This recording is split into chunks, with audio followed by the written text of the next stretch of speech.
Welcome to Crisis in Perception, where we examine the systems shaping our world, one book at a time.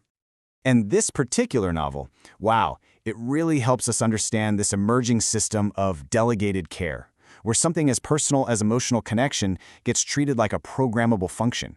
And this matters, way beyond fiction, because it reflects a pattern that's already happening in our own world of tech and optimization. So the book is Klara and the Sun by the Nobel laureate Kazuo Ishiguro. And it just drops us right into this world where the messy, unpredictable job of human care gets outsourced to something called an artificial friend, a machine built for just one thing: perfect, efficient companionship. And that really brings us to the core question here, doesn't it? What happens when care is no longer a relationship, but a product you can buy off a shelf? This gets at the book's really big idea, what we're calling the delegated heart. It's this idea that we're starting to see care, belief, even emotional labor, not as these deeply human things we share with one another, but more like tasks that can just be, completed, functions that can be replaced. Now, if you look at this from a pure systems perspective, it's not some kind of moral failing. It's actually a pretty logical step. The system sees a problem, the inefficiency and the real pain of loneliness, and it offers up an optimized solution, a perfectly attentive, endlessly patient artificial friend. And that's the core logic of the whole system, this massive shift away from genuine, messy feeling towards pure, clean utility. It's a world that is completely reconfigured to prioritize function over feeling. Think about the contrast here. On one side, you've got the beautiful chaos of real human connection. It's reciprocal, but it's totally unpredictable and, let's be honest, inefficient. And on the other side, you have the system Klara is part of. Clean, one-way, optimized, and every single part is designed to be replaceable. That tension is really the heart of the story. So, you have to ask, how does a system like this actually sustain itself? How does it keep going? Well, it's all about the mechanics, the hidden rules and the feedback loops that lock these patterns right into place. A really key idea here is the feedback loop. It's just a cycle where the output of a system becomes a new input, which just reinforces the original pattern. Think of a thermostat. The room gets cold, the heat turns on, the room gets warm, the output reinforces the pattern. And believe it or not, the same thing happens with care in this story. Here's how that core feedback loop plays out. The input, a child's loneliness.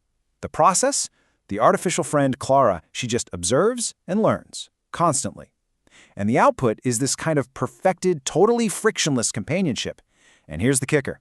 That success then loops right back around, validating the AF's role and encouraging everyone to delegate even more of their care to it, which of course makes the machine absolutely indispensable.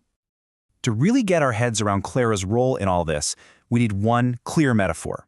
Because she isn't just a character in a story, she's a function inside a system. She is the observing machine. So what do we mean by that? Well, it's best to think of Klara as a quiet monitoring system, a component that's been designed to do three things, and do them perfectly: observe, compensate, and believe. And all of this happens without any real agency. She's just a machine executing her program.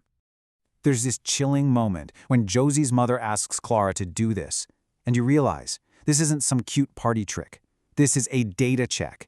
She's literally testing the system's main function: high-fidelity observation and imitation.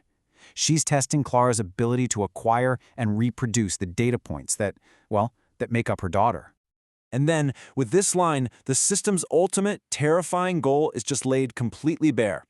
The plan was never for Klara to be a companion to Josie, it was for her to be a continuation of Josie. The system's end goal is the complete replacement of a person, treating her as nothing more than a set of reproducible data that can be uploaded into a new shell.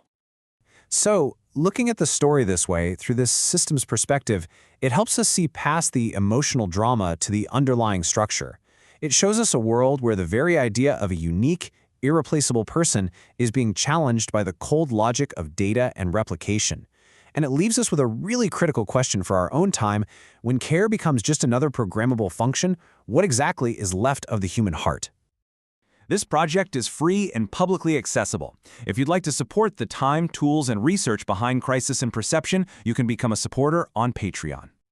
For a longer audio-based analysis of this topic, see the deep dive linked in the description.